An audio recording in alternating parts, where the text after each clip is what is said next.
up? What's up? What's good? What up with it? What it do?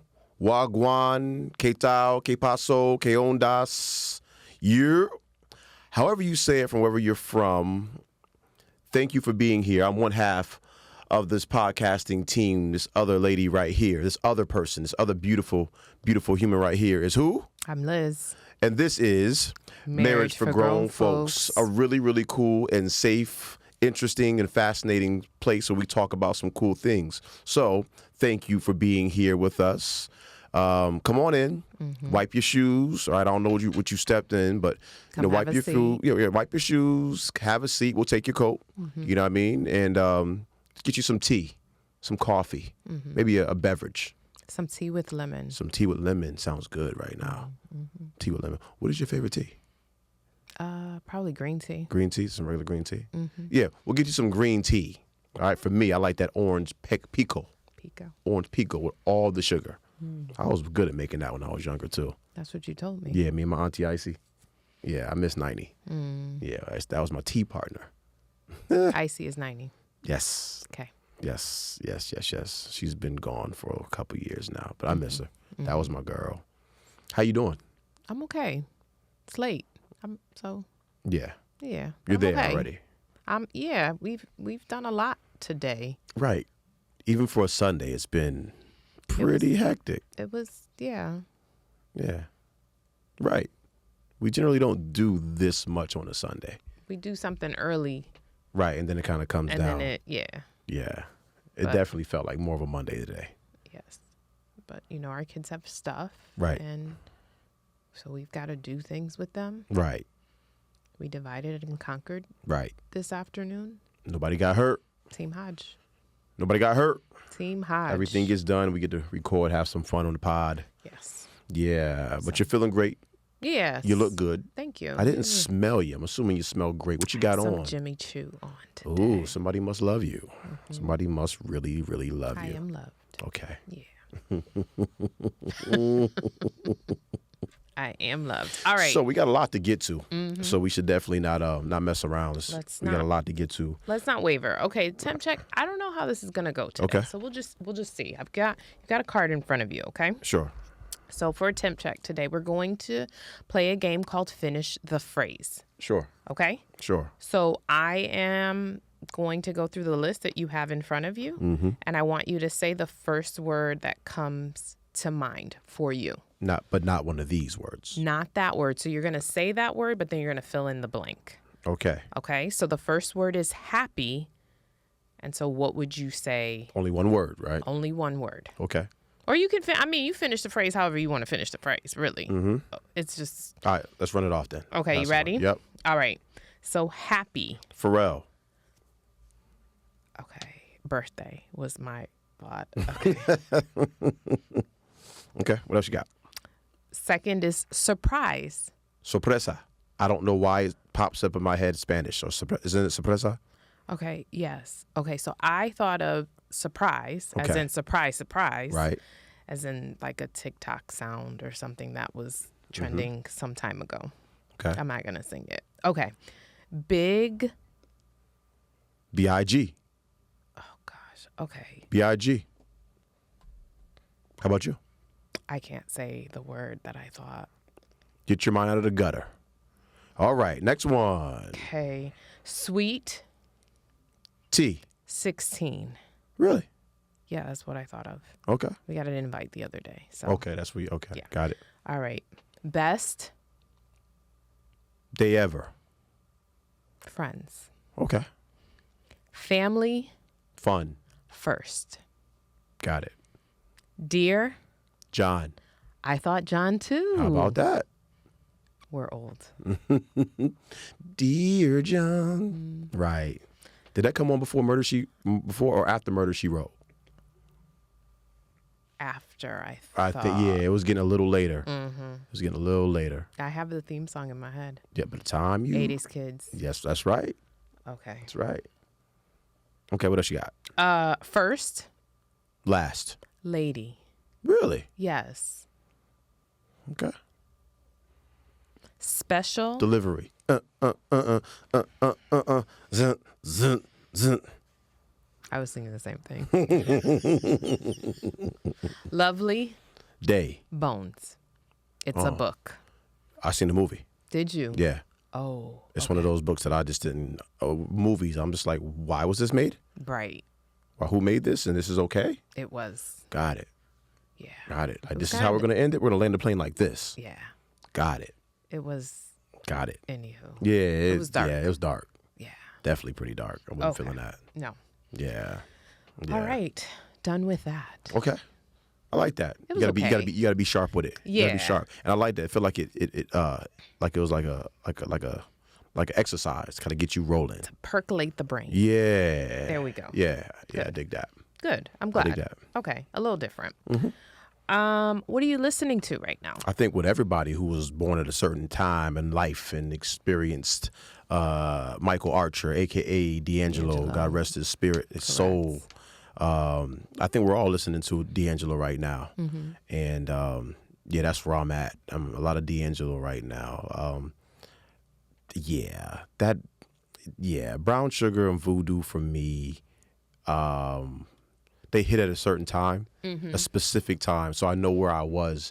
It's that type of project where you remember smells, you know who you were around at the time. Yep. And 95, we're 15. So Brown Sugar comes out, and I'm like, this is different. Now, understand, I come from a background of musicians, and they know music. So this sounded familiar. That's why it grabbed me. It sounded familiar. Okay. And, I definitely, that project was really, really influential in my musical journey, so to speak, as far as my ears go, because I'm not talented in that respect.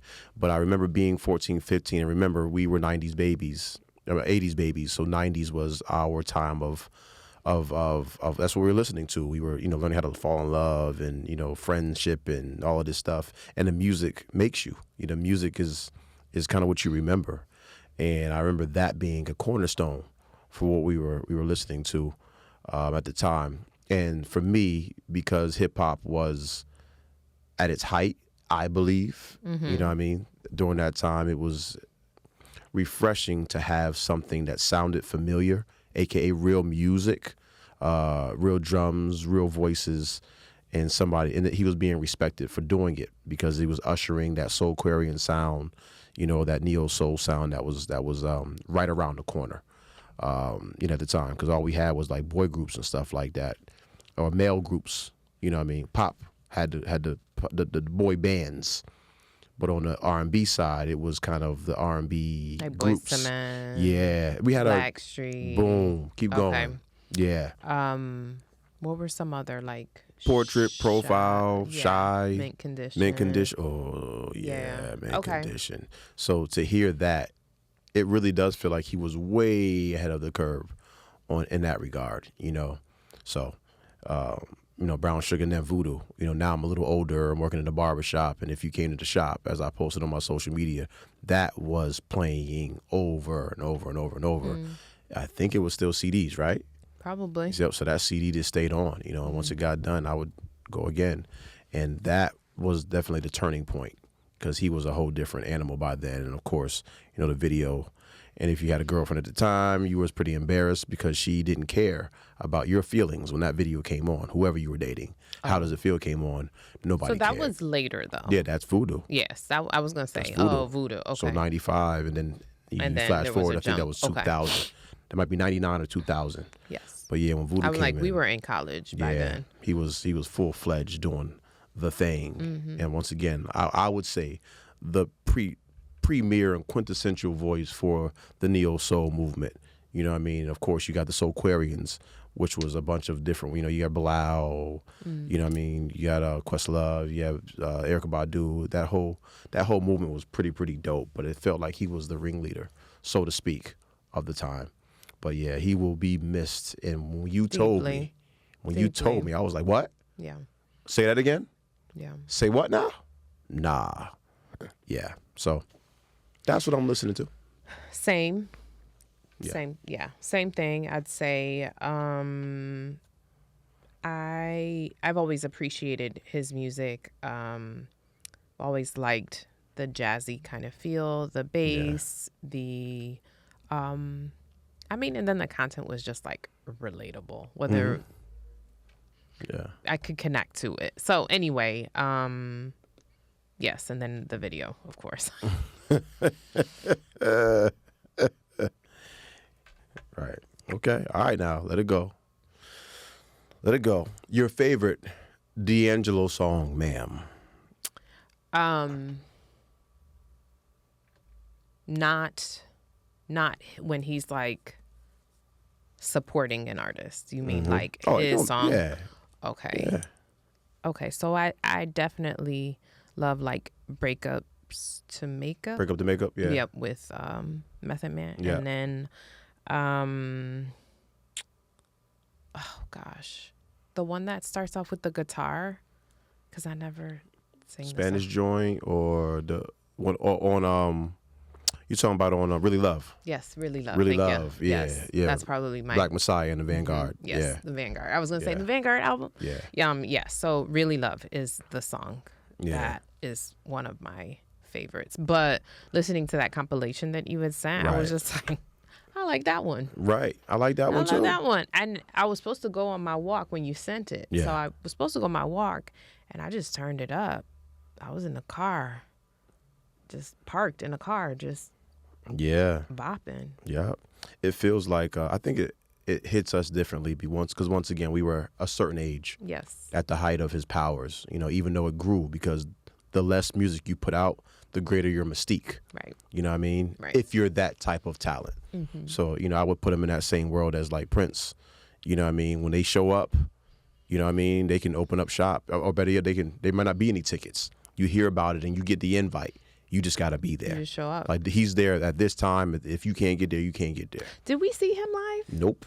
I wouldn't have forgotten that. There's no way I would have forgotten that. He didn't perform very often. No. But for me, my lady is the Oh, joint. I mean, of course. Lady is the joint. And Yes. it's like, oh, that's the obvious Steve, duh. No, it's not obvious for everybody. It's the one that was out there. But that, and not even the original was incredible, but the live joint he did, I think it was MTV. It might have been MTV, but he did a live version as well. And me and Drew, that was our joint. That live Lady performance was incredible. That was incredible. That was the one for me. I can, Raphael Sadiq. Yeah. You know what I mean? You can't go wrong. Raphael Sadiq and D'Angelo, you are not going to lose. Simple. Jazz artists always say that there's always 8 notes. That's it. That's it. That's it. Don't overthink it. With that song, with that bass line. I know. Boo-doo-boo. Yeah, buddy. Yeah, buddy. Yeah. He will be missed. Yeah, he will be missed. Unapologetically black as well. At a time where we were kind of the industry was kind of tiptoeing around that. And he said, I'm going to plant my flag right here. I'm going to be who I am. I'm going to use these live instruments. I'm going to connect with other artists that believe in what I believe and give the world, some beautiful, beautiful music. So he'll be missed, without a doubt. Yes. Michael Archer, a.k.a. D'Angelo. D'Angelo. Book club. All right. Yay. I've read a bunch of duds, but I read this really solid historical fiction novel. Have you ever heard the term Yellow Wife? No, ma'am. Okay, so the title of it is Yellow Wife. Yellow Wife. I picked it not knowing that was a historical term. So basically, a yellow wife is a woman who is mixed black and white in early times. So think of slavery or post slavery, but where things are just so blurred. Okay. Actually, not pre-slavery, but during slavery times, Okay. right? Okay, and she's in a relationship with a white man. I'm assuming she's black. She is a black woman. She's mixed. Okay. So she's mixed. She's mixed. She's not a slave. She is a slave, though. Okay. So it's a little complicated because oftentimes she's in this type of relationship because she's been coerced, either by her mother or because the idea is that you're going to live a better life because you're going to be able to pass. Right.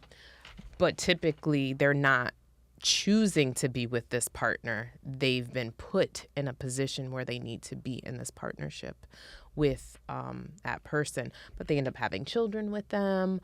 They live as their mistress or a madam, not a mistress in the way that like you're the other woman, but a mistress or a madam of that home.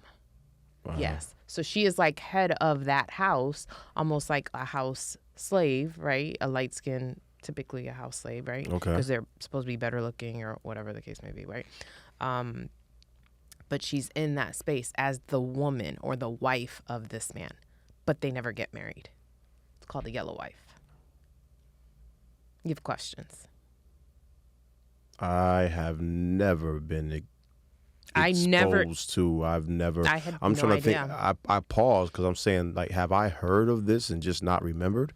I've never heard of that. I never heard of the term, never knew that it was even a thing. I knew that there were many black women who were able to pass, right? Right, we watched that movie, we know right? about that. That's we've well seen documented. That. Correct, right? But this is something different. This is like he knowingly is with this woman. She is mixed, black and white. And people know. And people know. It's like common knowledge, but she really doesn't have any rights to anything except the home. Wow. Yes. So the story that I read, Yellow Wife, was actually based on a woman named Mary Lumpkin. So this is real life. And she ends up inheriting this jail because she's a yellow wife to a jailer named Raymond Lumpkin. A jailer? A jailer. I'm going to assume that a jailer is someone who's in the business of running jails. It was in the business of running jails. Got it. Okay. Yeah. I'm listening. I'm interested. Come on. Yeah. So the idea. Sorry, I just want to make sure that that's his name. It doesn't matter. Okay. That doesn't matter. Yeah. Anyway, he's Lumpkin. His last name Lumpkin. And so anyway, this particular man starts off nice-ish to her. And she experiences some form of hardship and has to leave the plantation that her father ran. Okay, because everybody knows that's her father. Her mother passes, and then the father ends up passing, and so then the next person, the plantation owner's wife, is like, oh, now I can get rid of you, and so she sends her off to Virginia. She gets there where she's supposed to have this like horrible life, and she actually ends up having a duality that she has to deal with. Right before she leaves, she gets pregnant by a fellow slave that she thought she was going to marry, doesn't realize it, and ends up having this baby. And once she has the baby, that's when the new jailer is like, I'll take you in. You'll have a good life. She ends up having 3 or 4 more kids with him. And so there's this story of like an unrequited love. So unrequited. Yeah. I got like a 7-something on my SATs. Right? I'm a book reader, but I don't know that word. That's a really supermarket word. Okay, so basically that love for that slaver, sorry, not the I know slaver. Exactly what it meant in okay, context, not the slaver, but the slave that she was in love with. Yeah. He ends up going, like, escaping, and they end up meeting in Virginia. Wow. And so she sees him, but I don't want to tell all of the story. Right. I mean, you're pretty much there. But okay. I'm not. There's a whole lot that I'm leaving out. But point is, she has to understand her position as the mistress or the madam of this home. She has to protect her children because although their father is white, remember that doesn't matter because she's got a drop of black and, or however it works, right? And so she then has to learn to like balance this, like I'm in, but I'm not in, but she has a son who is actually full black. Because so anyway, talks a lot about that. It was really good. Again, historical fiction. So Sadiqa Johnson does a great job of telling this story. She often does this author is really good about historical fiction and just talking about like the dualities of things. So she does a lot of books not to this theme, but other themes, other historical So she fiction does historical novels. fiction. Yeah, that's her thing. And she does this one pretty well. Yellow Wife. Being mixed, is that one of the reasons it may have grabbed your attention? Is that one of the... I didn't know what Yellow Wife was before I picked so the you book. went into it completely I just picked it because I knew the author, and she's had solid books All right, say your name again for the people. Sadika Johnson. Okay. SADEQA. And the name of the book was? Sadika. Yellow Wife. Yellow. Oh, that was the name of it. That was the name of it, yeah. That's very, very interesting. It is. The concept is actually really interesting, like I said. I was midway through like, wait a minute, this is a real term. Oh, let me do some work. Let me on look. this. Yeah, like let me look this up. And so then, as I looked through it, it just explores a whole lot of things about identity, privilege, class.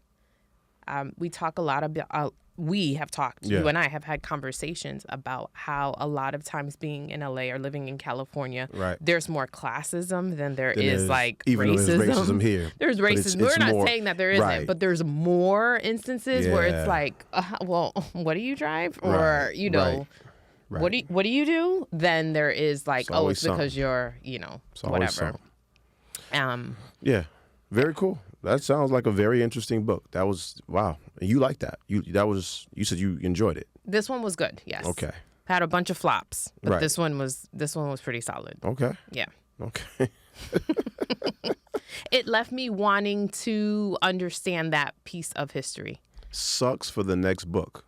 It really sucks for the next book because the next book is the rebound broad. Again. Right, the rebound guy. And I done had 2 rebounds after this that I was like, I can't even get through this. And authors that I've liked before. I was like, I don't have time for this today. I don't have time with you. I don't have time for you. You're going to say the same thing 7 times before we get to another like phase in the book. So anyway, yeah. Good book. Okay. Yeah. Okay.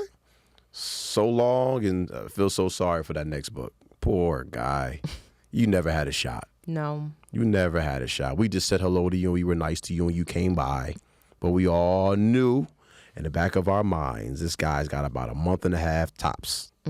He's got about 3 or 4 dates before he says something stupid and she realizes I'm set. I'm good. I will also rebound book. That might be ours. That might be our term. We might have coined that phrase here. The rebound book. The book that sucks after the great book. After an amazing book. It's like... You never had a shot, buddy. Yes. Do we have time so I can talk a little bit about another book? You tell me. You tell me. Probably not. You tell me. All right. Okay. Knock It Off? Knock it off. All right. Knock it off. All right. Let's have fun. Once again, if you are new... If you're new and you haven't heard anything from us before, just know that Knock It Off, my wife calls me a crotchety old man at times. I do. I referred earlier to my Aunt Icy, who was no longer with us. She also used to call me an old man. She didn't understand why I made tea so well at the age of 8. Shout out to Heather, too. She called me old man. That's my nickname. She called me old man. But my wife calls me a crotchety old man at times, and I guess I live up to that moniker from time to time. So, Knock It Off, okay? So, context, all right? I'm having a conversation with a woman at that party that we were at last Friday. Right, so we're there with the kids, and we're kind of celebrating one of our very important people's birthday. Oh, okay. So we're there, okay? Yeah. So we're having this party, and there's a lot of people around, and I am the most extroverted introvert you ever meet in your life. When I'm out, I am out. All right, when I'm home, it's hard to get me out. Right, and he's king of the Irish goodbye. Right, that's it. Say it again. You are king of the Irish goodbye. Where did he go? Which way did he go? Boom, I'm not gone. even. Peace. Just wind. Gone. That's it. Alchemist. But all jokes aside, so we're having this shindig, and we're showing our face, and we're having a good time, and we're mingling and all of that stuff. And I run into a woman, and I'm talking about her child. You know what I mean? Your child is doing so well. I didn't even know that was your child, and so on and so forth. And she said, yeah, he's a Gemini, or whatever she said. And then after that, everything that followed was about her other children and what they were: Sagittarius, Aquarius, Aries, At whatever. this Christian school. Right. I'm not judging any of that stuff, but I didn't think that this conversation that we've only had one before, but this light but humorous and fun conversation was going to go there. And I'm like, wait, so do you have conversations with everyone and everything that they do revolves around what sign they are? Knock it off. You're already laughing because you know where I'm going with this. I don't know. If you are one of these people out there, you know already. If you're one of these people out there that everything in your life, every person you meet, every person's characteristic, anything they do right or wrong can be linked back to their sign. Capricorn, baby. Like, knock it off. Knock it off, man. You know what I mean? This ain't even really about, the religion, faith, and nothing like that, but I get people are quirky. But the idea, I mean, she just kept going. Without it being too personal, could you say, could you give us can you paint the picture, She basically please? said her child is the way he is based on his sign. And I got another son that I don't even know how I make it work because he's this sign and I'm this sign and his father's that sign. And it makes sense.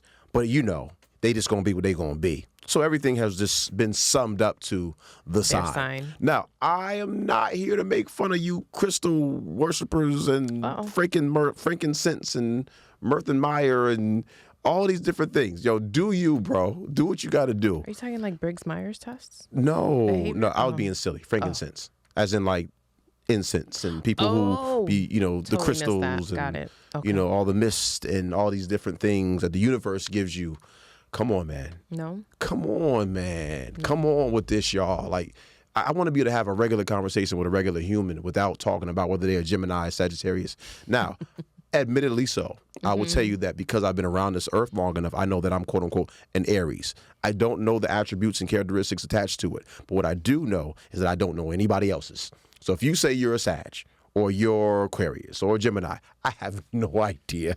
Or no point of reference to what then that means your personality is supposed to be like. What month it is or what characteristics are supposed to come with this. I have no idea. You know what I mean? What's your name? What's your sign? As soon as they probably, I don't know. I don't know your sign. It doesn't mean anything to me. Now, I do realize, and I've heard, that if you do enough research that blah, blah, blah, stars, moons, quasars, I get it. But this was a very humorous, simple, and light conversation about a child. And I was giving a legitimate, I'm complimenting your child. As the PE coach here, I'm seeing their growth. Yeah. And you surmise their growth to their sign. Not development. Or maturity. Or even teaching for that matter. Or training. Keep going. That's it. But to their sign. Yeah. So, knock it off. Because I know she ain't the only one that does this. So there's my knock it off, for you sign lovers and blah, blah, blah. Come on, y'all. Come, please. Knock it off. Whew. Do you believe, though, that there is any type of correlation to signs? I do. I do. Okay. I do. Thank you for asking that question. I do believe that there's probably, some stuff. But I also realize that, if you ask enough questions about everybody's got a little bit of something in them.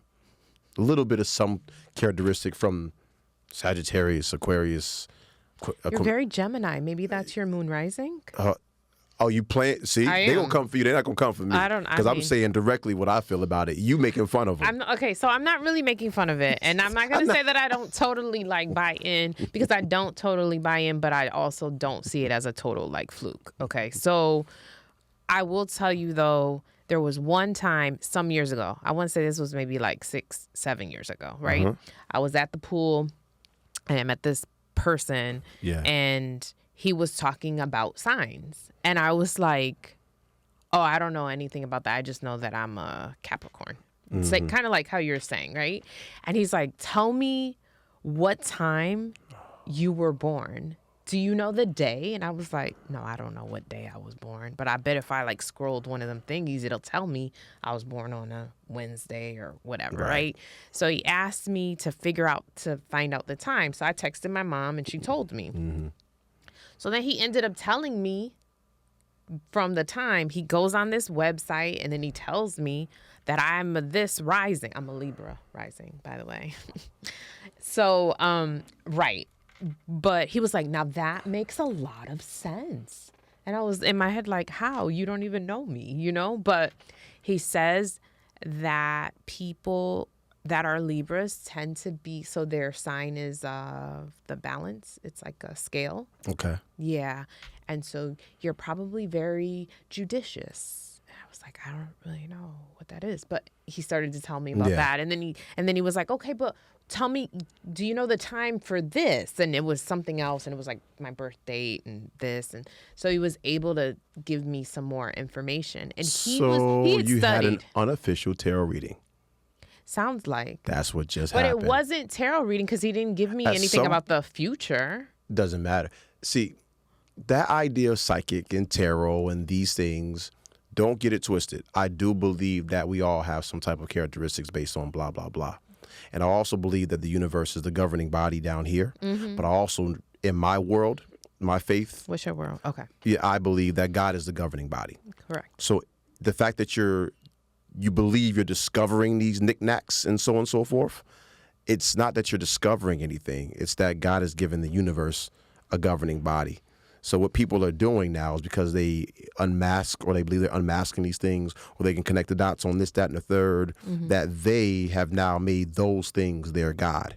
You know what I mean? The universe is now the governing God for them. Oh. You know what I mean? As if he had nothing to do with it, because I can figure this out because on Wednesday, on December 14th at 11:27, and if I just burn these, and if I just use these crystals. Because it's like sun and moon or something like that? Yeah, look. What's rising? I don't know the rest of the terms. Knock it off. It was interesting. Yeah. It was an interesting conversation. Listen. Did you see? Matter of fact, did you see? I didn't watch it yet, but I did see. Apparently, Mario's being scrutinized for an interview he did where he talked about how if you break everything down, we're all actually engaging in tiny pieces of witchcraft throughout our life and not really acknowledging it. Yeah. And it's just like anything. When you, it's nothing. Oh, it's nothing. Oh, that's nothing. And next thing you know, everything is just nothing. And nothing. Well, let me ask nothing. You this though. Yeah. Since you watched the interview, I didn't. Right? I didn't. You didn't watch it? I did not. I just seen that clip. So you just don't saw do the clip. it. Okay. I said I'll break that down next time. Do you think though, if you look at the time and it's like 444, and you say a wish, is that witchcraft? You think, or witchery? I think the better question is, what that got to do with anything? The fact that it's 444 and you happen to look at the clock.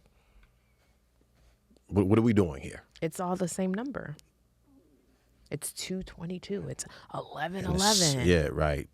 I don't know what to tell you. 3:33. Yeah, I don't know what to tell you, bro. I really don't know what to tell you. That kind of stuff don't move me. Oh. My creator moves me, and I know who the governing body truly is. Okay. So if you want to spend your time chasing quasars and rocks and stones and scents and times and I don't know if you get to say it's a waste of time. Somebody thinks it's not a waste of time. There you go. You did it. And that's what they do on social media. I corrected myself and said spend. You stop listening at waste. I corrected it. I changed it. You said waste or spend time. I didn't say waste or. I said waste. And I realized that wasn't the proper term. And I said spend. You didn't say excuse me. I got to say excuse me? Yeah, because then you would have canceled out the waste because it sounded like waste or spend. So the only way to what I think happened is you heard the word waste and your brain started to reform something else. Well, I don't necessarily buy into all of that, so I wouldn't have been offended with that. But what I'm not saying is, I think people, when they're listening, we talked about this with social media. Mm-hmm. When someone puts a clip out there or someone says something in conversation, I think people aren't active listening. What they did was they stopped. They heard a word or a phrase. Canceled. And everything else before and after is canceled. I'm coming for that. It's an idea of us being leaders and teachers, how you're explaining instructions and directions, and that kid's hand goes up before you finish. That hand means that my brain is no longer listening. Exactly. So my brain's no longer listening. You may even cover my question. But now you tell me to put it down, and now I'm still waiting to say what I got to say. You finish what you got to say, and then... It's how adults have conversations with one another. And then you or finally... some adults, right. Anyway. And then you give the answer. You give the answer, but now that person puts their hands up, and they ask it again. And now, because you said it again, you may not say it perfectly the second time. Now that kid's got to... Wait, I thought you just said... Right. And that's what that has happened. Not always, but it's happened. And that's where I'm going. Ask three before me. Ask three more. Before me. I had a teacher, Ms. Vasquez, used to say that. Ask three before me. Because I done already said it. Right. So. Right. Yeah. Right. Check in with your people. So there's my knock it off. You don't got to like it. It's my segment. You know what I mean? Draw 4. So, there it is. What are we talking about today? What are we talking about today? Earlier, you talked about identity. You said something quickly about identity. And that's where we're really going today, talking about identity, which is really just us moving forward. And, after the Aisha Curry fiasco, I think the news cycle is finally letting her live a little bit. She's probably being quiet. But it is what it is. After having that conversation, and if you haven't watched the last episode, you should. If I were you, I'd watch that. I believe wholeheartedly that was our best episode. I thought it was engaging. I thought it was interesting, and I thought we gave some really good tidbits in the form of our anecdotes for our true life. You know what I mean? Because I think there's something there to be spoken of. Okay. So that's where I'm at. Yeah. But we're talking about identity. Okay. And moving that along. So we're not going to spend a bunch of time talking about. Yeah. Not going to spend too much time talking about Aisha Curry. We know what it was. Y'all came for her. She made a response to a question. She should be allowed to respond to a question and talk about her mindset pre-marriage. But apparently you can't do that because you come off as ungrateful. Yes. So interestingly, I think we talked about it off camera, but there are people who reached out that I was really surprised about, like that reached out personally and were just like, oh, like you need to talk about this. We had already talked about it. Right. And you present as ungrateful, or not you, but she presents as ungrateful. What was the other piece that they were saying? It was like, and an embarrassment to her husband. Right. She's being vocal. And I was like, wait a second. Right. Caveman? Are we I didn't know we were still times? There. You and I had a lot to talk about because we thought it was more than just the caveman theory, you know what I mean, and the antiquated way of thought that we thought our generation didn't truly subscribe to. But apparently there's still some people there. But it really speaks to a clip like that and a moment like this really speaks to how you were raised, what you believe, you know what I mean, and those type of. So when you respond, you're spewing the things, all of the things. How do I believe? How was I raised? How do I see women? How do I see men? How do I see relationships? How do I see money? Correct. How do I view celebrity? Right. And we were actually breaking it apart and looking at it from all of those different pieces. Like, oh man, there's some people who ain't never had no money. So because they haven't had it, when you get money, who cares about your dreams and aspirations? You straight. And I understand that when you don't have. You know what I mean? And I talked about this about Nipsey Hussle. One of his best lines was, "You'll get you a little money. You'll feel different. You'll act different." And what he was really saying, when he goes on is, you can't really, when you're in survival mode, you don't really know how to faith.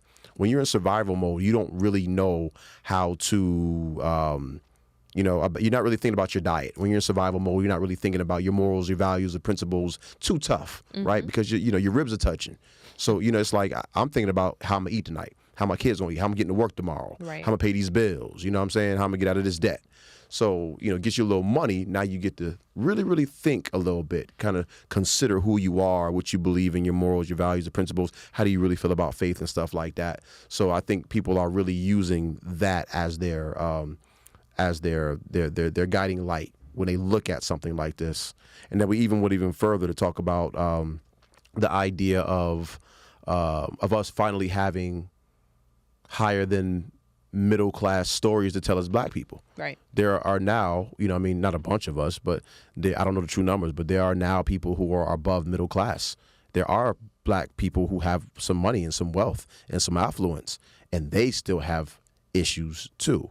But generally speaking, books, social media, movies, there ain't too much content out there about those problems, because those would be considered to us first world problems. Shut up. Be Right. grateful. Right. You know what I mean? And I'm not saying we there, but I can see how someone who has been a entertainment wife or married a ball player, football, basketball, baseball, whatever it is, and living this life, how people who don't have it, they can't see through a lens of have. They only see through a lens of lack. So how dare you open your mouth and say something like that? One of the dudes on social media used it as, he said, disrespectful. Yes. Men operate on some type of respect, and that's disrespectful. That was a comment of Yeah, someone. and I was like, disrespectful? Yes. And I'm like, hey, fam, like, at the end of the day, no matter how you slice it, in our eyes, she sat down for an interview and was asked a question regarding where her mindset was before she got married, and she responded, and that rubbed you a wrong way. What you dealing with, homeboy? Right. What are you dealing with for real, for real? Right. Matter of fact, smelt kind of hoteppy. Right. But I'll leave it alone. So we're not going to talk about Right. her anymore. We're going to talk about identity. Correct? Absolutely. So Go Okay. ahead. So I guess what we're trying to do is just transition into that idea, because the truth is, I think identity changes oftentimes for people once they transition through different benchmarks in their life. Right. Yes, ma'am. So I dig that. right. So thinking about identity specifically, who you were. So I ask you, like, what was your identity before you got married? Well, hold on. I think let's set the stage, because Please. I really think we have a good time with this one, because Okay. we've had this conversation indirectly for years. Millions of times. Indirectly. So this is right up our alley. So we were kind of excited. Okay. Identity, all right, is the collection of characteristics. There. Yeah, I see it. Identity is the collection of characteristics that define who you are, including your name, personality, beliefs, and experiences. It goes on again to say it is both a sense of self and a set of qualities that make you unique from others. Identity can also refer to the state of being the same as something described, or an equation in mathematics, blah, blah, blah, blah, blah. What caught me, Miss Elizabeth, It's true for all was identity. I'm sorry, was the part. It is both a sense of self and a set of qualities that make you unique from others. Correct. And I had to say that before we moved forward, because I don't want people conflating identity with something else. Correct. This is a clear case of what identity is, and it is exactly what I've always thought it to believe, even though I've never looked it up and seen the definition in front of my face. It is exactly what I believed identity to be. Identity to be. So here we are, moving the conversation forward after Aisha Curry, and thinking about, what does it look like when you engage in a relationship, and then all of a sudden, not all of a sudden, when you're in a relationship, what is your identity pre, post, in, blah, blah, blah.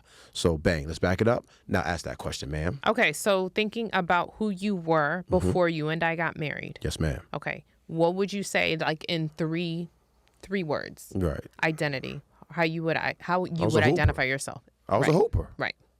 Yeah, I was a hooper, straight up and down. That's what I wanted my identity to be, and that's what I was trying, and that's what I believe I thought others were mirroring what I was putting out, that I was a hooper. I walked like it, I talked like it, I lived the life of it. So you just needed one word.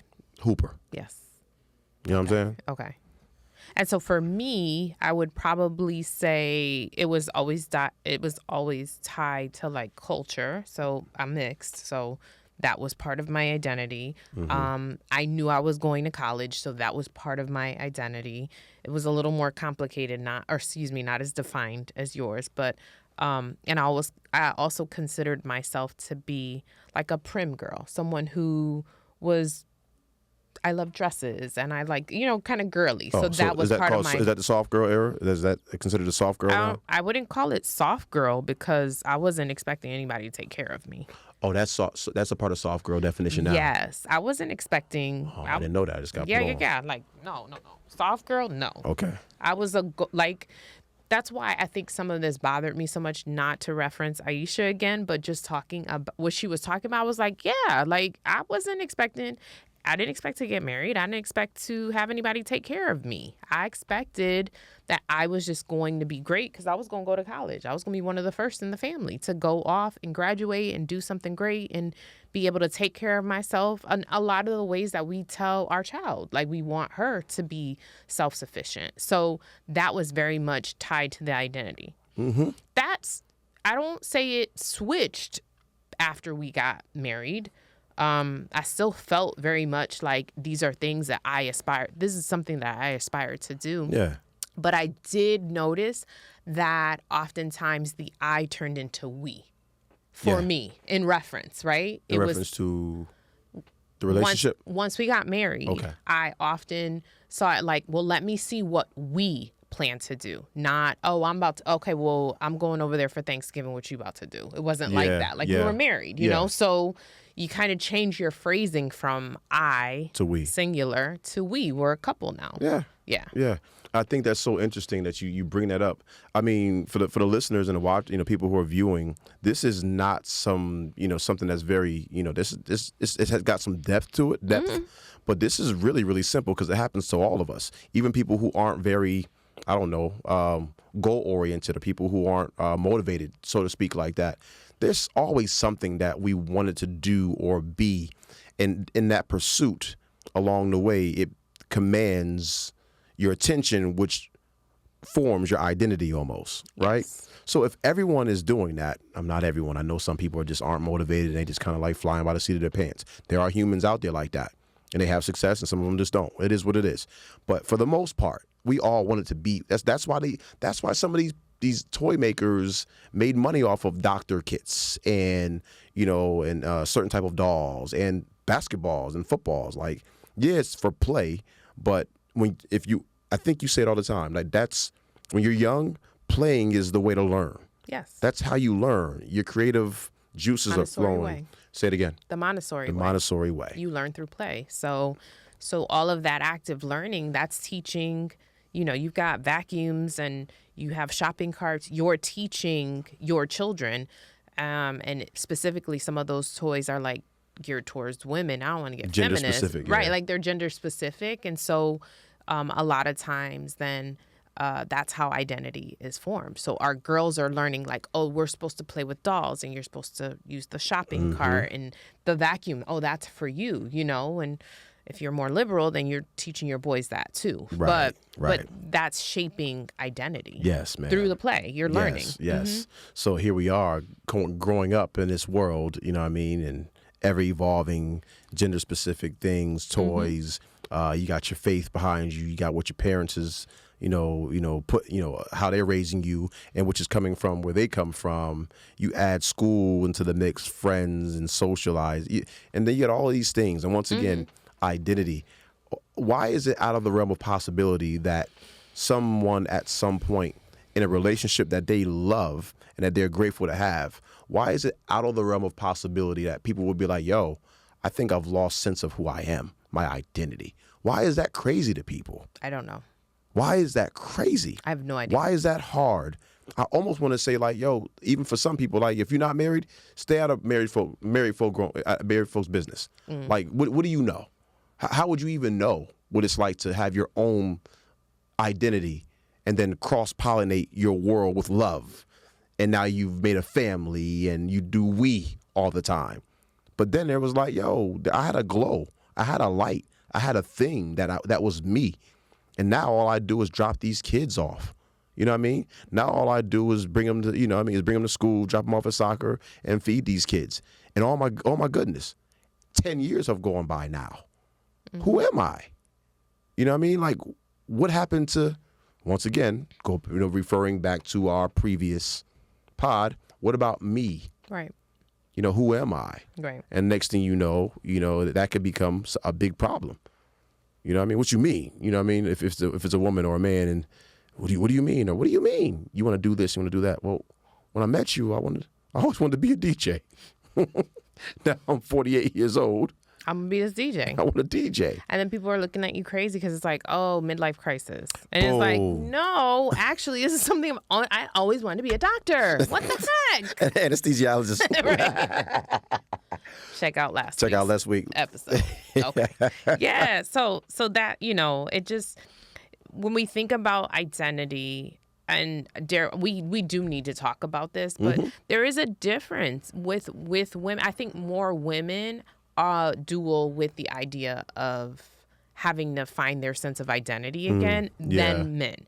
And only because, again, men are supposed to protect and provide. Yeah. So when you are on your conquest or your journey, to go and be amazing, nobody's going like, okay, but who has the kids then? Nobody's saying that to you. But That's women, real. Real. women are in a position where it's like, you gonna do all that? Well, who's watching your kids? I go on a girls trip. I make a trip and head out for 4 days or something like that. I have family members that'll be like, okay, but who's watching your kid? Their dad. You know what I mean? Like, there's just this assumption that because we're women, unfortunately, like this happens, right? Right. They just think that we're just not equipped to balance both.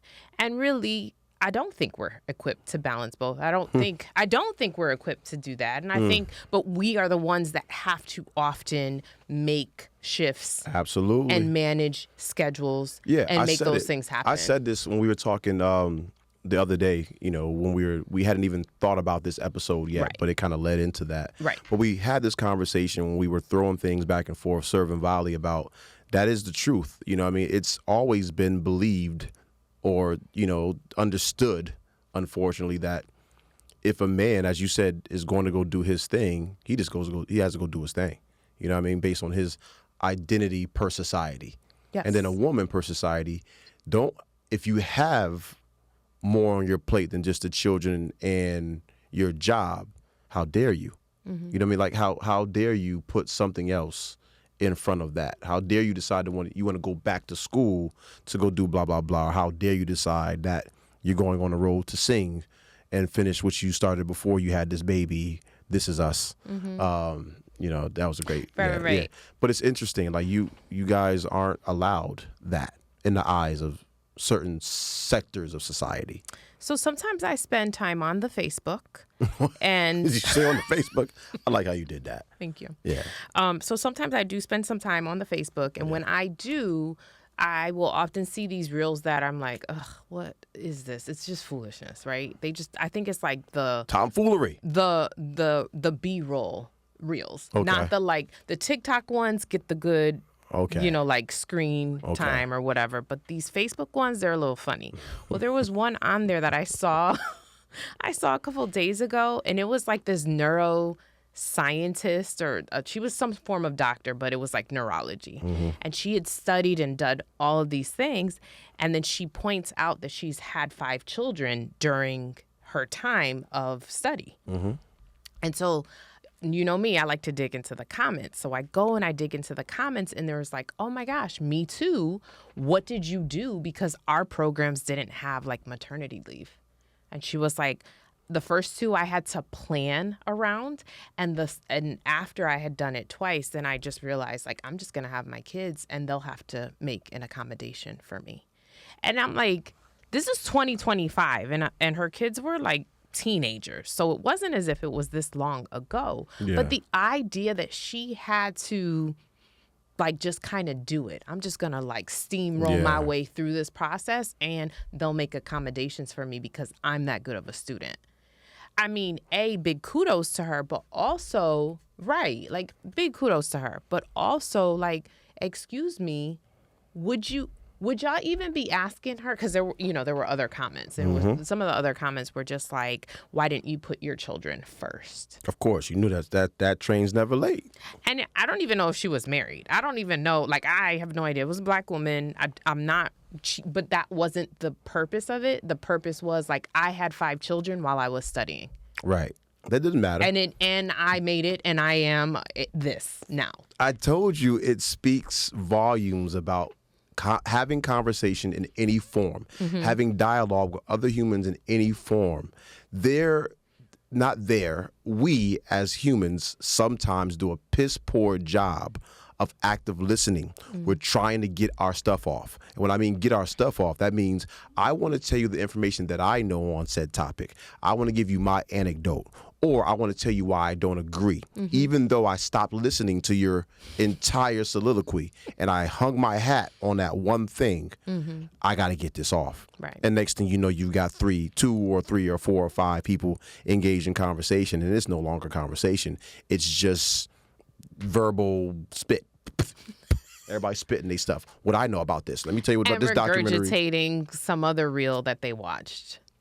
Sorry, I didn't mean to cut you off. No. You're telling the truth. So I know I kind of like skid to the left a little bit. Okay. But it just shows you that people just want to tell you about themselves. So the woman who responded, why didn't you put them kids first? Once again, she's responding based on her upbringing, how the shows she watched, what her mom and dad did, what her faith says, what she's read and what she believes and what she's lived. So every time someone talks, they're just woo, all of that stuff. Right. It could be last year's stuff. It could be 50 years ago. And next thing you know, I'm like, it's so much stuff that's being thrown into this pot. I don't know where we got started. I don't know why we feel this way. I don't know who's right and who's wrong, if it even matters, right? Yeah, I was going to say, I don't think it even mattered. And there were also a lot of comments, just to kind of wrap this up, but there were a lot of comments that were just like, I made the best decision when I decided to choose me and do it early enough. So, because again, there's that negotiation that women have to do, right? Like that they have to just, okay, if you do it early enough, then it won't really impact the kids because, you know, they're young enough, they're not in school or they're not this. And again, so it just kind of like puts a stamp on that idea that I was saying to you with like, we have to have to make the decision like, okay, you're going to be a rock star. You're going to go and do that thing that you're going to do. Yeah. Well, you need to make it work within the confines of being able to still be a sole, not provider, but nurturer to your children. Right. And you better be available, you know, on demands for your family as well. Well, we'll get killed for this. Yeah. But we have to talk about it because this is a podcast. But you and I even played around with the idea of those norms, just like any prejudices, I'm sorry, not prejudices, but any biases. Yep, they come from something. There is a root. There's a genesis to all of these things, and it kind of makes you wonder, like, you know, like not where it comes from. We know where it really comes from, but that's not what we're here to preach.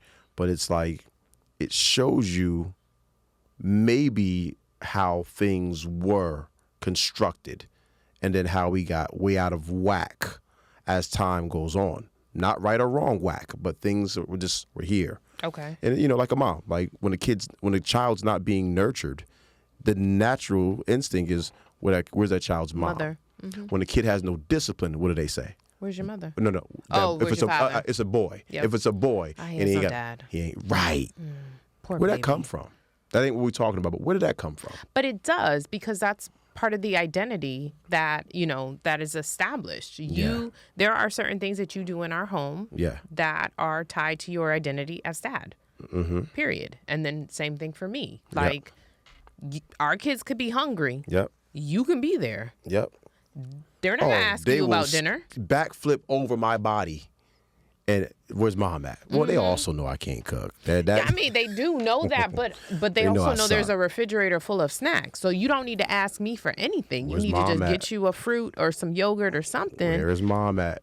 She's going to make some dinner. You already know. Where's mom at? So then the boy, I need to have some fun.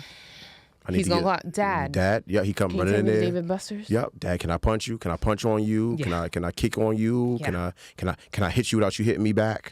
or our daughter, when stuff like last week got kind of funky, and she was like, all right, now I'm a little scared. Now she was receptive to Dad. Oh, she was clingy. You're right. She was real clingy. Now she's real receptive because I know Dad, his crazy fits this moment. Come on, crazy.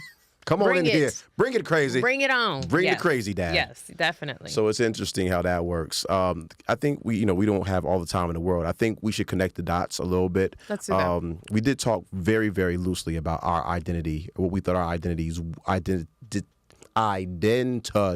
was. prior to marriage and in marriage and so on and so forth.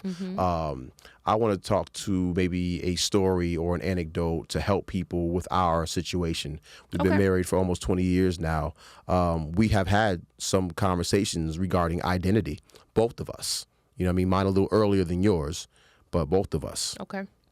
You want to go first? No. Well, mine. Okay, go ahead. Remember when we first moved here and I didn't have a master's or a PhD or anything of that magnitude. I just finished playing ball, completely naive to what was going to be next for me, oblivious. I just knew that I wanted to build a new life in Los Angeles with my family, sunny, opportunity, vast, or, you know what I mean? Got it. And for a moment when I'm, early, when you would introduce me, you would tell people that I played ball, that I was a professional ball player. And I was like, hey, bro, like, I didn't like it. Like, don't tell them that. Don't tell them that I played ball. Because to me, it's like, well, I'm a ball player and I don't have the riches that come alongside of said professional basketball player. A, I'm a basketball player. I'm not as tall as what people would say a professional basketball player is. And 3, it felt like it was limiting my next. Even though I had no idea what was coming next, it felt like if you kept introducing me as that, that's all people would see me as. And I'm, way more secure now. But at the time, 10 years ago, 12 years ago, I had an identity issue. I'd only known myself to be a ball player. That was my pursuit, my daily, my daily pursuit. And now that wasn't the case. So for someone to say that, I'm like, that means the next question is going to be, what are you doing now? And my response would be, I don't know yet. So that was my identity issue. Right. So I remember having to deal with that inside of my marriage. And I remember, let me take it back. Let me take it forward. Yeah. I recall you not really saying anything about that until recently. Yeah, I ain't like that. I'm like, yo, stop. I knew that you didn't like being identified as an overseas player or something like that, but you never really told me why. Yeah. And it wasn't I didn't have the words for it. No, well, it wasn't until you told me something. I don't recall what it was, but I never really claimed or seen it as a form of like, I feel shame or I'm embarrassed about. And now it's interesting to hear that was part of your reason. It was the shame is definitely loose inside of what I was dealing with.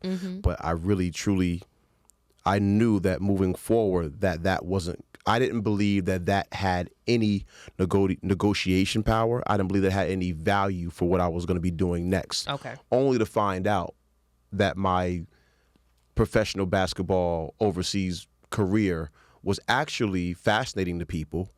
It also was chock full of discipline. It was chock full of stick-to-itiveness. It was chock full of uniqueness. And people were actually more receptive to me once I told that story. And now they were interested in me. Or so many like small moments. When you would start talking about certain small moments, it was really like, oh, we're getting to know who you are. Yeah. Oh, you're amazing. Or, there was always that kind of like feedback. I didn't know that. Yeah. I wasn't mature enough post-playing to know, because I'm telling you, when you live in that bubble, you don't really recognize that what you've done is, there's a very small population of people who've done that thing. Right. You don't realize that you've been immersed in other cultures 4 or 5 or 6 times for 6 and 7 months at a time. People aren't living like that. Right. You don't realize that people have been working since they graduated college and they've had roommates and they've had to negotiate these things and they've been, they've had girlfriends or boyfriends. I was oblivious to all of that. I was living this laser beam, this tractor of idea, I'm laser focused, and this is what I'm trying to do. And now I'm married. My man Joe always like points that out, and I hadn't even noticed until he said it. He was like, "You do realize that you never had a true bachelor life." He was like, "We actually had no, as in living in my own apartment by myself, working a job, coming home every day, going to a club or a party It wasn't really like that. It was." He said, "You went." They was like, "Yo, you went from playing ball to I'm married now." So deprived. No, I know. I get it. You're getting your jokes off. I get it. But there's a uniqueness to the space that that definitely affected how I perceived my identity. And I dealt with that for a while. You didn't live alone. There was always a house full of sports mates or whomever, right? You had housemates in any situation that you were in. But Right. you were unmarried, you were living, you were working a job. It just wasn't a traditional 9-to-5 position, but you had places you had to be at a certain time. I had to pay no rent.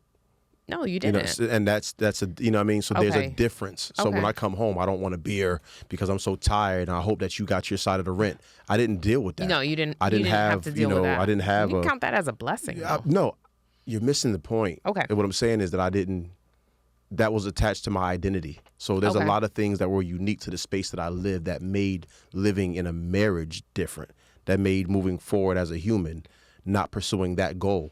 I got up every morning, and that was my guiding light, and that wasn't there. And now it's the family's the guiding light, but it don't eat the same way.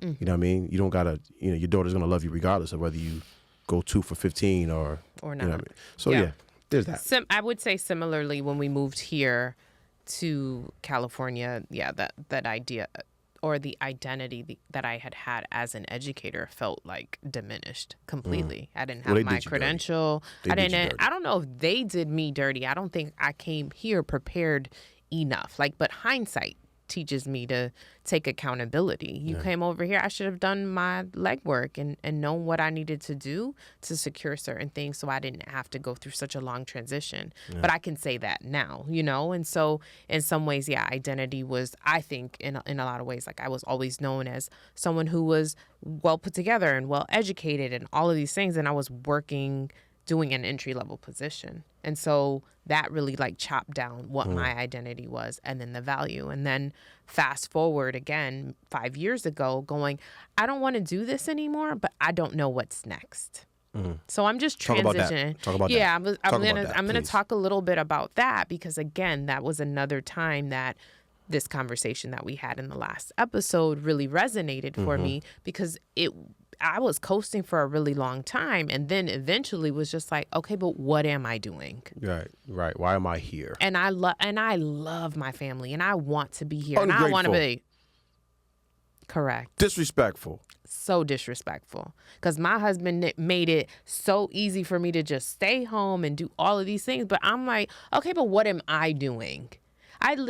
So I have a coach. I have a life coach. I am a life coach and I have a life coach. And Can't say it like that. It sounds very pyramid what is it? scheme. Pyramid scheming. can't say So it like I have a coach who I have been working with for such a long time. Stephanie Alva, check her out if you are interested. Stephanie's awesome. That's my girl. Yes. And we recently had a conversation about identity. Yeah. Because I was like, look, I love stuff with books.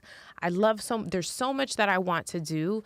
I need to figure this out because I also have this yearning to put another stamp on what my identity will be moving forward. Yeah. And again, in some ways, I think we can kind of transpose the idea of identity and purpose, right? You can transpose them. For the sake of this conversation, I am transposing them. But I do think that they can be very different things, or it all really is dependent on how much value you put on identity, how Okay. much value you put on your purpose, So anyway, I say that to say so much of what Aisha was talking about resonated because now I do have this inkling, this yearning to be something different. But that doesn't mean that I'm just not interested in being a good mother or being this beautiful If I've never listened to this wife. podcast, I don't know who you are. So why would you have an issue with your identity? So I opted out of education because I felt burnt out after the pandemic. Yeah. So I had been an educator for 17 years. He has said this before, and went through the ranks. So I've done teaching assistant. I've been a teacher. I've been Been everything a except the coordinator, principal. and yes, I've pretty much done all of these different leadership roles. I've done all of these different things, and then decided I just don't want to do this. I've never really felt really happy doing these things. I love helping people, but I'm kind of tired, and I feel like at the time I felt like my family needed me more than the school or the students needed me. And so I opted out. You gave me a beautiful opportunity to retire early. And so I did. And so now I'm in this exploration phase, or 5 years ago, I was in this phase of like, let me do the things that I've put off because I've been educating for the last 17 years. So I wanted to learn Spanish. I'm Puerto Rican and I wanted to be able to speak more freely and more comfortably. So I did that. And I've been working with someone for several years now. I also wanted to really work on my coaching business. And so I became a life coach, did the studies, took my clients on. I currently taking clients. So, I grew that. And then in the meantime, I was able to just like learn new recipes and cook more and be available to pick my kids up, drop them off at school, something I could never do because I was always headed to school when they were headed to school. And so I wasn't able to do that. And I'm able to do that now. Boom. I watched your eyes. And when we watch this back, I want you to pay attention to the details of your face, how your eyes protruded, how your shoulders became more broad and stiff, how you became more demonstrative with your hands. You meant that thing. You enjoy doing that. Yes. What social media is saying is that if that's not the way you feel, then something's wrong with you. But the question that was asked to Aisha had nothing to do with her current. No, it was all reflective. That's all we were saying. Yeah. All we were saying. It was all reflective. That's all we were saying. God, yo. Get on my nerve, yo. So let's just bring that back to us now, right? Yes, ma'am. So as you've seen me be demonstrative and all of those other things, right? And understanding identity and how it shifts, and again being able to transpose purpose and identity, what would you say would be what you're aspiring to in not post-marriage, because we're still very married, but in this point in our life, in this season of our life, what would you say is an identity that we're aspiring to? Or me? Yeah, you. Sorry, you. This is off script, guys. We try to be as honest as we. Do you want to hear my truth? Yeah. I don't know. I'm unafraid to say that finally. Ooh. I just sold a company in January. The fact that I'm trying to start a new company or new entity is considered crazy by way of my therapist. She says, if you did something that hard for 7 or 8 years, 4 months is not enough for respite, right? I just put my brother in the ground. I'm still grieving, right? And I got a family, and I am a businessman and an entrepreneur at heart with a lot of skills. So my purpose is wrapped up in a lot of different things, even this podcast that I thought about putting down as of last week and 2 weeks ago. So I did the research, and I had people tell me, you better not stop now. I don't care if there's 42 people listening to this. What you have is a good, viable project, a good, viable platform. If you're malleable, you might end up doing something else. Your wife might end up doing something else. It might be your resume that you're building, or it might be a platform that helps other people, not just from their hearing, but I can see in a year or two, we got a full staff, people making full-time money. You know what I mean? HR, all the stuff that we've done, talking about the things that have made us who we are. But to answer your question directly, for the first time, I'm saying to you, I don't know. Yeah. I only am hyper aware of the skills, gifts, and talents that I have, which scares the living out of me because I feel like I'm supposed to be getting to it. I just don't know what the next it is. So if that qualifies as an identity crisis or doesn't identify as an identity crisis, I don't know what is. But I only think it's a crisis until you identify it as that. Yeah, I don't think it's a crisis, but we're not in crisis mode by any means. I'm or like, maybe yo, you are. I feel like it's a sin to have gifts, talents, and abilities at a certain age and have the mobility in your stature and your body to do it, and you're not getting to it. Not realizing that the last year is not something you rush through. So those things are clashing. Yep. because I'm trying to run through those walls, and those walls are just like, we're undefeated, bro. Grief is undefeated, bro. Respite from a business, selling a company that you've put everything into and helped other people feed their families with and helped raise other kids, that don't just move, fam. How about you, man? I think we're in a very similar space because, like I just said earlier. You think we're in a similar space?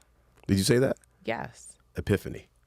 Why? When's the last time you and I were in the same space in life? Ever. We might have never, ever. Ever. Even when we were young, we were never. Okay, we're going to school. But even then, I had a burden of I want to be a basketball player. Not the burden, but yeah, there was something on. Right. There was something. This, on camera, in front of everyone, all 75 people who watched last week, and all people who are watching this sucker, my wife and I just realized on camera that we are in the same place in our life regarding our identity and purpose. That is cool. Yeah. That is so cool. I'm getting all teary-eyed and misty-eyed right now. How about that? Remember when we got married, or right before we got married, and we just had like a little bit of turmoil because after the shine of wanting to get married was worn off, there was still some previous life residuals, or runoff, as you say, that needed to be tightened up. Tight. 20. Subtract 20. Subtract 20. That's knocked up, guys. That's a knocked up reference. Tight. But during that moment was when my father, he's such a good, wise man. He says, you don't need her and she don't need you. You're now qualified to be with each other. Yes, I do remember that. I was like, oh, okay. I finally don't need him, but I need you now. Oh, that's so good. It is. That is so good. It is good. This podcast is for us too. Yeah. I want to do something else, but that's not right for YouTube. That's so cool. How about that? We don't know. What's next? Wow. I love you. I love you too. It's freaking awesome. It is. All right. Okay. All right. We're doing a pod. All right. Come on back. So, okay. That's real. That was. I'm that all really sweaty. was. Okay. So I have some takeaways. Yes, ma'am. Okay. We're just going to transition into those takeaways because we don't have much time Right. either. Okay? Land the plane. Land the plane. All right. So thinking about, again, in reference to Aisha Curry's conversation and what we've talked about in terms of identity and purpose and all of those things. See. And we just had this cool revelation that we're in the same, like, light bulb went off. We are in the same position right now. Like, we are striving to whatever's next, and we're just kind of putting our eggs in baskets and watching things roll, right? Okay.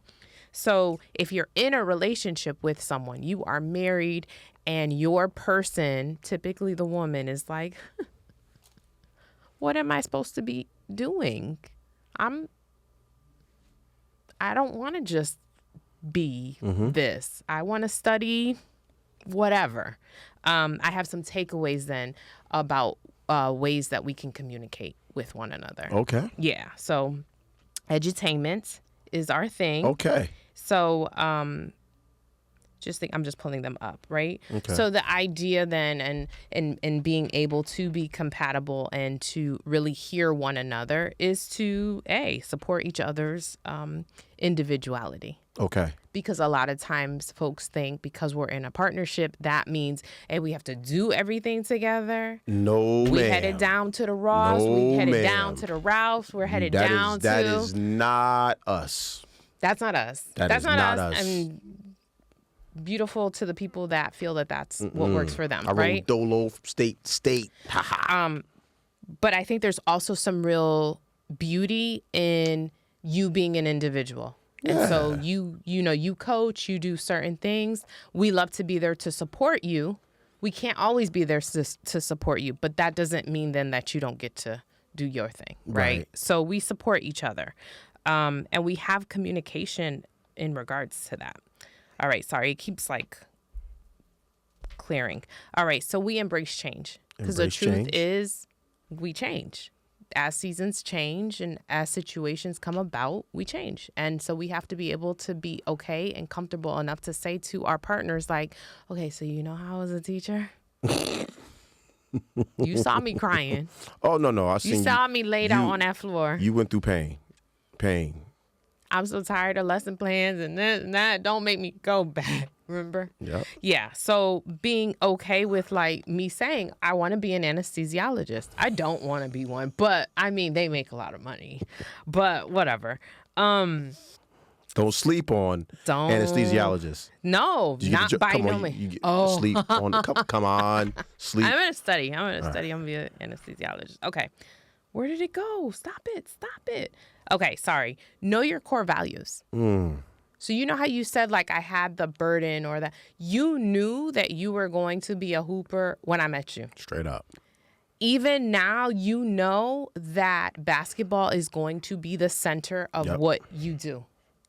Whatever it is, you had that beacon. You had that guiding light. Yes, ma'am. I didn't always have that. Yes. I thought it was one thing and it's not. You know what I mean? So anyway, it's beautiful to know who you are and be okay with those core values. And when I'm coaching, I'm always like, it's non-negotiables. Mm-hmm. Knowing you're non-negotiable. So, but it's the same kind of idea. Okay. So that's number 3. Number 4, balance the individuality with togetherness. So again, just getting back to that idea of like, just because we do so much together doesn't mean that I don't do my own thing with my people. Oftentimes, like, I'm going to use my parents as an example. My father loves to drag race. Mm-hmm. And so he's been doing that all of my life, right? Right. My mom, I would love it if she had a book club or a knitting club or something that she did. She might be part of a fight club on the low you don't even know about. She's not, but I would love it if she were. And I'm not saying, I'm not making like judgments against their marriage, but that's something that I witnessed. And so then in our marriage, there were times where I was like, oh, but I just got to be here. Right. And I just have to be. And it's like, no, I don't feel like that anymore. And you never made me feel like that. Okay, last one. Communicate your evolving self. Communicate that. I suck at that. I just came out of it just now in live time. I just came out of it. We're going to work on that, though. Why work on it? It's there. It's already, it's naked. Yeah, but, I mean, like, you might have another, like, revelation or something. Yeah, revelations, we definitely have those conversations. I never hold back on revelations. Right. But just, so make sure that you're communicating. Like, I probably should have told you beforehand that I really want to study medicine. Anesthesia. Should have told you that. So, yeah. So, anyway, those are my takeaways. I think those are fantastic, and I think that we should make sure those are chopped up. Okay. So people can get those. People like those on social media. People like those digestible little, like your empanadas. People can grab it with their hand, eat it. It tastes real good. Take it to go. Get your napkin and take it to go. Yeah. Empanadas to go. Para llevar. Hey, para llevar. I know what that means. My Spanish is not bad. Because when I lived in Mexico, you know what I mean? I'll go to the restaurants. Para llevar? Yeah. Yep, to go, please. Awesome. I think this was a good episode. I think so, too. Yeah, we might mess around and be getting all right. But you know what I'm learning? What? It is not about how good you are. It's how often you show up. It's about how you show up in regards to anything that you do. It is not about how good you are anymore. Now, should you be good? Yes. You should be fantastic. We come from a generation that if you wasn't good, you wasn't getting in. Art, sports, anything. Like if you weren't any good, you didn't have a shot. But what was that show that Steve Harvey hosted in Harlem? Apollo. Yes. That's the generation. That's so good right there. You're welcome. That is the ilk that we come from. Either you good or you not. You can't come out here and be 8 years old and say you're going to... Yeah, if you 8 years old and you come out, you're going to sing Hezekiah Walker, we're going to give you one verse. And if you hit them notes wrong... Come out with the hook. Yep. That's how we grew up. Yeah.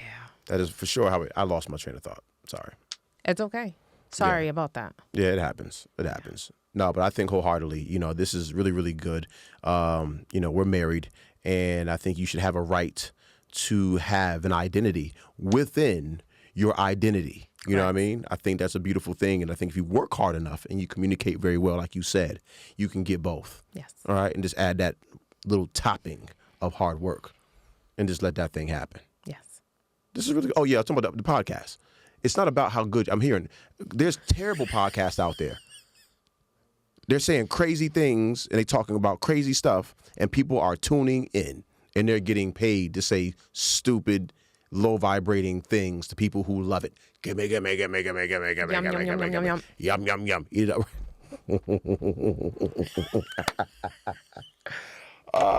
My daughter sees that I did.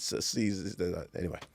I love you. You're awesome. Love you too. We also love you guys. Once again, hit the like button, subscribe, catch us on social media, Facebook, TikTok, Instagram. We put some pretty cool things out there, man. Follow us. We'll follow you back if you acting right. Now, if you're a bot, I don't know what to tell you. We might delete the comment. Or if we even read it. Yeah.